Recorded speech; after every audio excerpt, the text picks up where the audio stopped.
देखो तो यहाँ आमर रोचे कलाहां यूनिवर्सिटी जो सेमिस्टर 2 कोर पेपर 3 आज जो मन एग्जाम थिला कोर पेपर 3 रो तो देखो तो क्वेश्चन बहुत इजी पड़ी आपको कलाहां यूनिवर्सिटी यहाँ क्वेश्चन पेपर ओडिया ऑनर्स रो है सेमिस्टर 2 यूजी सेमिस्टर 2 रो मेजर 3 जोटा कह जाए तो देखो तो प्रश्न सहित माने आंसर आज आम डिस्कसन करवा आलोचना करवा जो मन एग्जाम अच्छी आगो को तो देखी दिंतु कि जो मन एग्जाम थिला जो मन माने क्वेश्चन भूल होती करेक्शन करने तो ये देखो तो प्रथम क्वेश्चन जोड़ा कि 10टी आपको रोचे 1 मार्क 10टी कंपलसरी रोचे आपंकर तो ये देखो तो क नंबर चर्जा गीतिका किए हाँ सॉरी लोकलोचन को आनी तो यहाँ किए हे आपंकर यहाँ हरप्रसाद शास्त्री हे है आंसर आपंकर महापदाय हरप्रसाद शास्त्री यहाँ लोकलोचन को प्रथम आनी जोड़ा कि 1907 मसीह बोधे है यहाँ आमर क्वेश्चन आंसर है हरप्रसाद शास्त्री हे नेक्स्ट देखो तो कान्हुपा गुरु किए थे यहाँ आमर जलंधर पा है कान्हुपा गुरु जलंधर पा है नाथ नाथर अर्थ कौन नाथर अर्थ कौन आम जाचे नाथर अर्थ माने प्रभु है नाथर अर्थ प्रभु बा स्वामी नेक्स्ट देखो तो शारला दास प्रथम रचनार नाम कौन बढ़िया क्वेश्चन पड़ी देखो शारला दास प्रथम से कौन रचना कर है जोटा कि आमर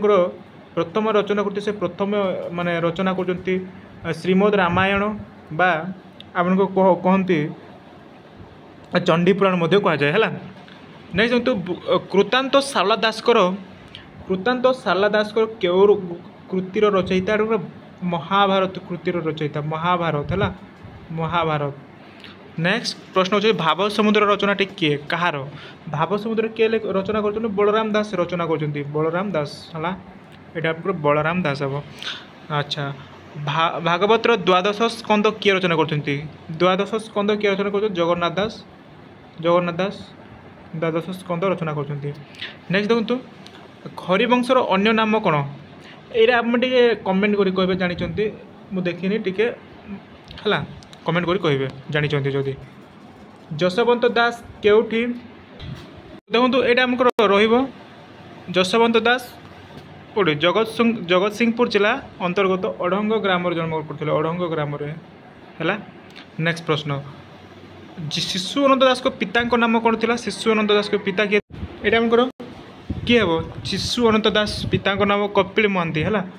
कपिल महांती थे आपंकर सॉरी आप जोड़ा शिशु अनंत दास पिता माता किए थी माता आपंकर गौरी देवी हे है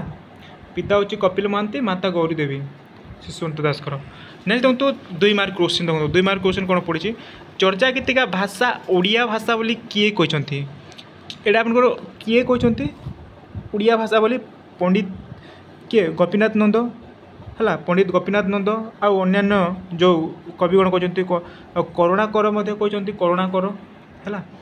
नाथ धर्म संबलित पुस्तक गुड़िक नाम लेख नाथ धर्म कौ कौ पुस्तक रचना करा माने 34 रचना करा अमरकोश गीता यही सब रचना करा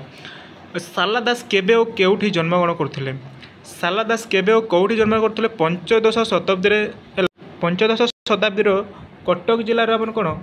तेंतुलीपड़ा है तेंतुलीपड़ा बोली माने कह जाए किंतु वर्तमान समय से कौटी जन्मग्रहण करछंती झंकड़ ग्राम बोली कह जाए है नेक्स्ट देखो देवी भागवत रे केउ देवी को महिमा वर्णना करा देवी भागवत को कौ देवी को महिमा करा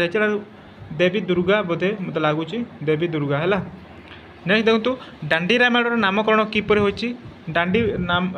रामायण नामकरण दांडीपुत्र रचित यही ग्रंथटी तेणु दांडी रामायण नामकरण करा तुला भिणा केउ धरण रचना यहाँ कौ धरण रचना हे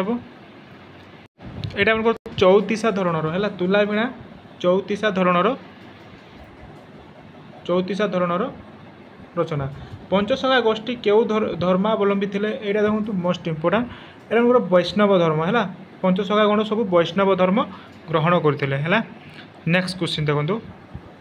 सखाहीन पंचसखा पुस्तक लेखक किए केबे प्रकाशित होता सॉरी सखाहीन पंचसखा पुस्तक लेखक किए डॉक्टर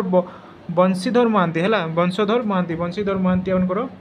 बंशीधर महांती होती किए सखाहीन पंचसखा पुस्तक लेखक है केबे होता यहाँ 1982 रचना करते है नेक्स्ट क्वेश्चन देखो गोविंद चंद्र रे क्यों कहानी वर्णना करा जायछि गोविंद चंद्र को कहानी वर्णना करा जायछि यार क्वेश्चन रो आंसर आप माने जानि छथि ताले कमेंट करी कहबे हला ठीक है देखिनी मु आपको देखिले कहीदेवी तो देखो ये भाला बहुत इजी क्वेश्चन पड़े आप पढ़ी माने पूरा चैप्टर को ताहले आराम से कर पारे देखो लंग क्वेश्चन भी बहुत इजी पड़ी लंग क्वेश्चन ये देखो चर्चा गीतिकार धार्मिक तार धर्म संपर्क आलोचना कर नाथपंथी मानकर विषय उल्लेख कर शाला दास कृति विषय आलोचना कर शाला दास थिले शाक्त उपासक यार यथार्थता प्रतिपादन कर बलराम दास लक्ष्मीपुराण माने लक्ष्मीपुराण महत्व उपस्थापन कर जगन्नाथ दास को अलौकिक कथा उपस्थापन कर शिवस्वरदय जशवंत दास को साधक जीवन परिचय दियो अनंत दास को नाम पूर्वर शिशु शब्दटी कहीं प्रयोग कर बहुत बढ़िया इजी क्वेश्चन समस्त क्वेश्चन आप करेंगे तो देखो यहाँ था 8टी क्वेश्चन करने पड़ो यहाँ है जेकोसी 8टी 250 शब्द लंग क्वेश्चन भी बहुत इजी पड़ी टी देखी दिंतु देख लंग क्वेश्चन प्राचीन ओडिया साहित्य चर्चा गीतिकार सारांश उल्लेख कर माने प्राचीन ओडिया साहित्य से समय सारांशटा कौन माने